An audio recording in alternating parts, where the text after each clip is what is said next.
Esselamu aleyküm. Bugünlərin mən sizlərə Allahın Ər-Rəhman adının hansı mənaya gəlməsindən və Quran-Kərimdə keçdiyi yerlərdən bəhs eləmək istəyirəm. Ən sonunda da inşallah Peyğəmbərimiz sallallahu əleyhi və səlləmin bu adlı etdiyi çox gözəl bir duanı birlikdə edəcəyik. Ər-Rəhman bütün yaradılmışlar haqqında xeyir və mərhəməti seçən deməkdir.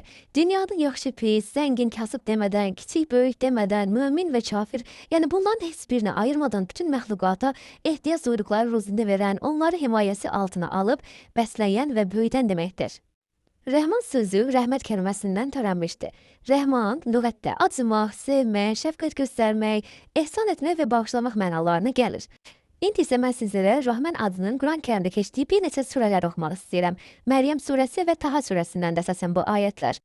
Rəhman zövcə və övlad edinməyəndir. Rəhman iman edib salih əməl işləyən qullarını sevgi ilə əhatə edəndir. Rəhman ərşə hakim olandır. Rəhman həqiqi Rəbbdir. Rəhman huzurunda bütün səslərin kəsildiyi zatdır və Rəhman şəfaət etməyə izin verəndir.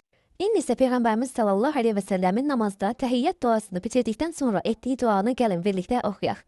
Ey Allahım, sən hər cür nöqsan və qüsurdan uzaqsan. Səndən başqa həqiqi ilah yoxdur. Ey G'affar, mənim günahlarımı ört.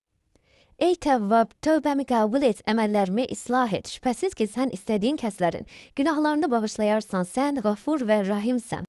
Ey Rahman, mənə mərhəmət et. Ey bağışlayan, məni bağışla. Ey Rauf, mənə şəfqət göstər. Ey Rəbbim, mənə verdiyin nemətləri şükür etmək üçün. Mənə gözəl ibadət edə bilmək üçün ver. Ey Rəbbim, səndən bütün xeyirləri istəyir, bütün şərlərdən sənə sığınıram. Ey Rəbbim, işlərimi xeyirlə başlat və xeyirlə tamamla. Mənə sənə qovuşmaq üçün şövq və istək ver. Mənə zərər verəcək sıxıntılardan, azdırıcı fitnələrdən və bütün pisliklərdən qoru. Sən kimi qoruma altına alsan, şübhəsiz ki, o, qiyamət günündə mərhəmətə nail olar. Bu isə ən böyük qurtuluşdur. Amin. Allah dualarımızı qəbul etsin.